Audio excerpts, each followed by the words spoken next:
لا تر اوسه یې مازغه په قرار نه دي چا چې ما سره وهلی سر په څنګ دی او لا تر اوسه په لړزه پرېوځي له کټه د چا په غوږ کې چې زما د تورې شړنګ دی عزیزانو زه اوسه د جهاد اقبال خان د خبرو نه پس دلته کې په میډلینډ کې د مشته افغانانو مشر نور محمد خان صافي ته خواست کوم چې راشي او تاسو ته په لنډ وخت کې چې پړی سي هغه ووایي نور محمد. بسم الله الرحمن الرحیم. زه په میډلینډ کې د میشته افغانانو د ټولنې له خوا څخه تاسو ټولو کشرانو مشرانو ته ښه راغلاست وایم.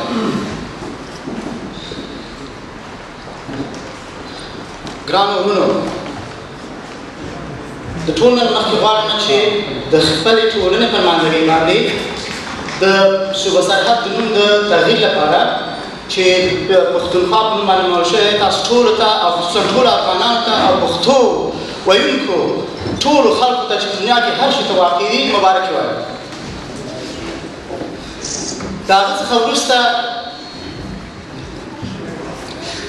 وروسته ګرانو وروڼو، په میډلینډ کې د میشته افغانان ټولنه دا یوه غیر اسلامي وبخښئ ډېر زیات غیر سیاسي او غیر مذهبي ټولنه ده چې دا په سیاست کې کومه برخه نه اخلي، مګر د دې معنا هېڅکله دا نه ده چې مونږ به هغه وونه چې څوک په سیاست کې اوس فعلا واقع دي او هغه د پښتونخوا او د پښتنو د ښو آیندهو لپاره کاروبار کوي، هغوی سره موږ همیشه مرسته او کومک کوو تر څو چې دغه زموږ په وس کې په میډلینډ کې د میشته افغانان ټولنه په کال 1989 کې د محترم مشر انجینر صاحب پښتونمل له خوا څخه په برمنګم کې تاسیس کړی شوه چې د دې ټولنې موخه یوازې او یوازې په برمنګم او خصوصا په ویسټ میډلینډ کې د میشتو افغانانو د ښه او بهبود لپاره د هغوی مرسته او کومک و. د دې څخه وروسته په کال 2000 میلادي کې په میلاد کې د میشتو افغانانو ټولنې یو کس د افغانانو او خصوصا د پښتنو د ښه خدمت لپاره په کار وګماره. د هغه څخه وروسته په کال 2003 کې دغه فنډ چې دغه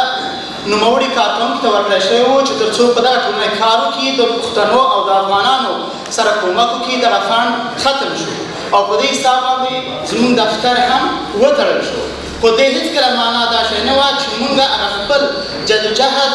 په ځای پرېښوده، بلکې مونږ په نیکو هیلو سره او د ټولو افغانانو په کومک او مرسته سره خصوصا د پښتنو په کومک او مرسته سره دغه جدوجهد په مخ یوړه. په همدې حساب باندې و چې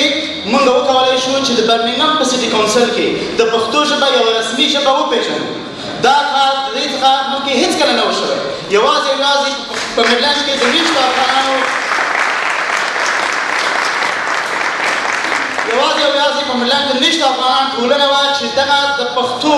دغه لرغونې او تاریخي ژبه یې په ویسټ میډلینډ کې خصوصا په برمنګم سټي کونسل کې یوه رسمي ژبه وتوان چې یوه رسمي ژبه شي. په همدې حساب باندې ګرانو محترم وروڼو، مونږ خپل جهوجهد جاري وساته او بالاخره مو دغه د پښتنو او خصوصا د ټولو افغانانو تاریخي ورځې ولمانځلې او په هر کال کې مو کوشش کوي چې ولمانځل شي. د هغه څخه وروسته ګرانو هېوادوالو پښتنو وروڼو، مونږ وتوانېدلو چې په دې ډېر وروستیو وختونو کې د خپلو پښتنو وروڼو او د افغانانو وروڼو د لا خدمت کومک او مرستې لپاره یو کس د کار پیدا کولو او یا د روزګار د پیدا کولو لپاره یو مشاور په کار وګمارو. اوس دغه کس په کار وګمارل شوی د ټولو پښتنو خصوصا د افغانانو وروڼو لپاره د کار لپاره تیار دی او ستاسو کومک ده همیشه هرکلی وایي. دغه کس اوس فلحال د وارلو سنټر چېرته چې زموږ ټولنه موقعیت لري او مرکزیت لري په هغې کې په کار باندې مصروفه دی. هغه د محترم نیک محمد خان چې تاسو ته کیدای شي اوس لیدل هم توضیح شوي. د هغې څخه وروڼو پښتانه خصوصا که موږ او تاسو تاریخ ته ځیر شو، همیشه یې د خپلې تورې په مقابله د خپلې تورې په کومک او مرسته سره د مخالفینو مقابلې کړي دي. د هغوی سره یې جنګونه کړي دي او همدغه افغانان دي چې موږ او تاسو د هغوی بچیان او لمسیان او کلوسیان او ورپسې نور یاست. خو وروڼو، زما په نظر باندې اوس وخت راغلی چې موږ خپل نوی او ځوان نسل داسې وروزو چې د اوسنۍ نړۍ د اوسني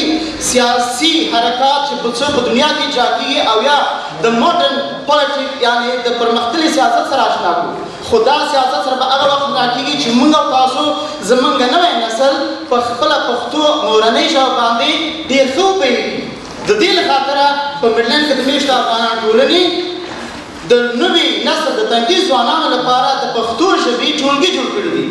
چې په دغه ټولګو کې دوی ته پښتو مورنۍ ژبه ورزده کېږي او عین حال کې په افغاني کلتور باندې دوی سمبال کېږي تر څو سبا ته وکولی شي چې ټولنې ته ښه خدمت وکړی شي.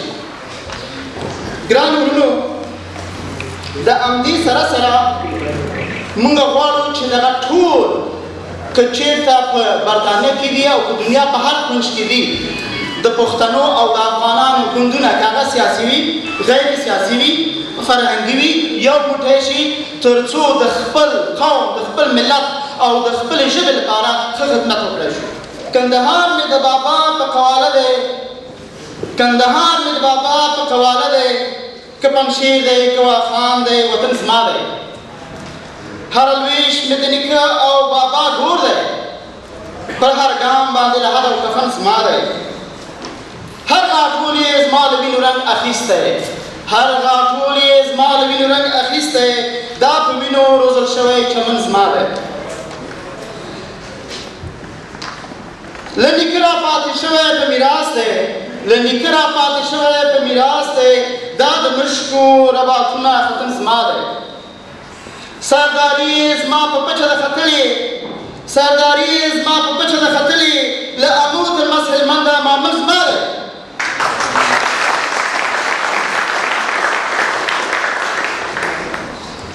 پاڅه پاڅه د عمل جذبه پیدا کړه پاڅه پاڅه د عمل جذبه پیدا کړه یو ملت هم ترقي په افسون نه کړه دا د دې خاطره دغه وروستني باید ما دې خاطر ویل چې وروڼو که چېرته موږ او تاسو خپل نوی نسل په ډېره سالمه توګه او طریقه سره په پښتو ملي او کلتوري وسله باندې سمبال نه کړو نو وروڼو دا به ډېره مشکله شي چې موږ د دغې نړۍ سره سیالي وکړو. په آخر کې وروڼو زه ستاسو نور زیات وخت نه نیسم فقط او فقط باید دا لکه څنګه چې زموږ او ستاسو مشرانو هم تر اوسه پورې موږ ته داسې ویلي دي هغوی څه وایي وایي یو کېږو که نه نو بیا ورکېږو مهرباني مننه